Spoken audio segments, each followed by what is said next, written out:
Suara Kebenaran pada Senin, 28 Agustus 2023 berjudul Berkhianat.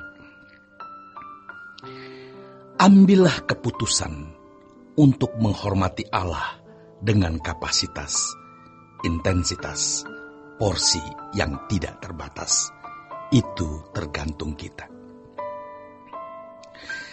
Jangan ditipu oleh suara-suara salah di sekitar yang ingin menjebak dan membodohi kita. Ironis, kita merasa sudah menghormati Tuhan, padahal belum sepatutnya menghormati Dia. Kita merasa sudah mencintai Tuhan, padahal kita belum mencintai Tuhan sebagaimana seharusnya. Atau sebenarnya kita belum takut akan Allah sebagaimana mestinya. Yang sungguh-sungguh mau menghormati dan mencintai Tuhan dengan sungguh-sungguh.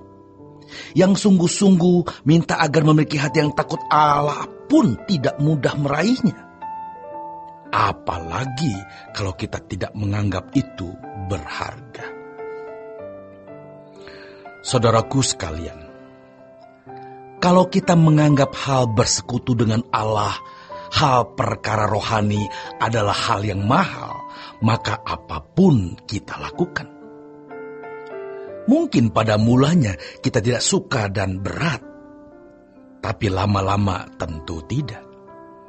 Karena semua yang biasa kita lakukan akan menjadi ringan dan menjadi kesukaan.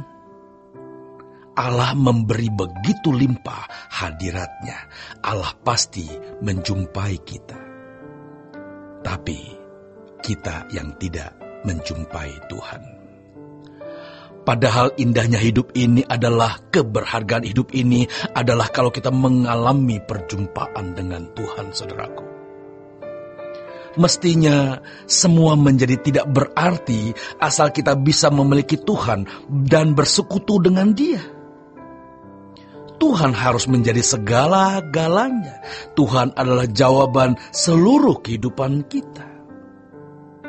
Maka kalau firman Tuhan mengatakan, sekalipun dagingku dan hatiku habis lenyap, gunung batuku dan bagianku tetaplah Allah selamanya. Artinya kalau aku sudah bisa memiliki Tuhan, hidup dalam persekutuan dengan Tuhan, yang lain tidak menjadi masalah. Apapun yang terjadi, jangan setengah-setengah saudaraku dalam mempercayai Tuhan. Ingat, jangan hanya bicara hidup adalah pilihan, tapi sejatinya kita tidak memilih. Kalau di lingkungan orang Kristen, tidak ada orang yang mau tidak bertuhan, tapi juga tidak berani mengambil posisi yang jelas. Iblis membuat kita berputar-putar dan menanamkan pikiran bahwa kita tidak akan berkhianat kepada Tuhan. Padahal saudaraku, ketika kita tidak sungguh-sungguh ada di pihak Tuhan, itu berarti kita sedang membangun arah tidak setia atau berkhianat kepadanya. Kalau kita serius, Tuhan tidak permalukan hidup kita. Namun segala sesuatu itu ada tatanannya. Orang yang mendahulukan kerajaan Allah, kepadanya pasti Allah tambahkan. Jadi kalau kita masih membawa cara hidup yang salah, yang telah kita jalani di waktu-waktu yang lalu, maka kita tidak akan pernah bisa menjadi seorang yang benar-benar mengalami Tuhan. Mungkin kita telah berdoa berjam-jam, berhari-hari, berminggu-minggu, tapi Tuhan seakan-akan tidak ada. Tuhan seakan-akan tidak membela pekerjaannya, tetapi kita harus tetap memilih untuk percaya kepadanya. Ingat bagaimana Abraham selama 25 tahun menunggu anaknya lahir. Juga Daud harus berpura-pura gila lari ke negeri musuh sebelum jadi raja, walaupun sudah diurapi. Tapi dia yang berjanji itu setia, saudaraku. Maka dia layak kita percayai walaupun tidak ada tanda-tanda kesetiaan Allah atau kehadirannya. Kalau kita tetap percaya kepadanya, maka suatu saat kita bisa membuktikan bahwa Dia bisa dipercayai dan ternyata Dia hadir. Melewati keadaan berat. kita harus berani mengambil keputusan, mempercayai Allah yang hidup. Ini yang seharusnya membuat kita gentar. Pada zaman penganiayaan di gereja mula-mula, Yesus seakan-akan kalah terhadap dewa Zeus. Tapi lihat bagaimana kesetiaan mereka, digoreng hidup-hidup, dipancung, dibakar hidup-hidup, namun mereka tetap mempercayai Tuhan. Ini luar biasa. Sekarang kita tidak menghadapi penganiayaan secara fisik. Kita menghadapi dunia yang jahat seperti ini. Beranikah kita mempertahankan kesucian?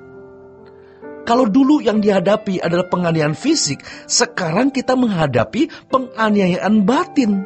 Bisa lebih berat, saudaraku. Benar, bisa lebih berat. Tapi kalau kita mempercayai Allah, kita menghormati Dia, apapun kita akan lakukan. Dengar firman Tuhan setiap minggu, ada di gereja, tapi kenapa ada orang tidak bisa all out dengan Tuhan? Hal ini karena dia membiarkan dirinya ada dalam keadaan ketidakpastian. Setan begitu liciknya, ia bisa meliciki pendeta, ia meliciki dosen, ketua tinggi, sekolah teologi, siapapun. Mumpung kita masih bisa hidup, saudaraku, kita mau merenggut jiwa sebanyak-banyaknya dan secepat-cepatnya. Namun, kita harus memulai dengan hidup suci terlebih dahulu. Maka, ketika kita menunda untuk secepat-cepatnya ada di kutub kekudusan Allah, makin hari kecepatan kita akan makin melambat. Bahkan bisa berhenti di satu titik dan tidak bisa sampai ke puncak. Oleh karenanya, saudaraku, mulai sekarang kita terus berkejar-kejaran. Selamat berjuang, saudaraku. Tuhan Yesus memberkati.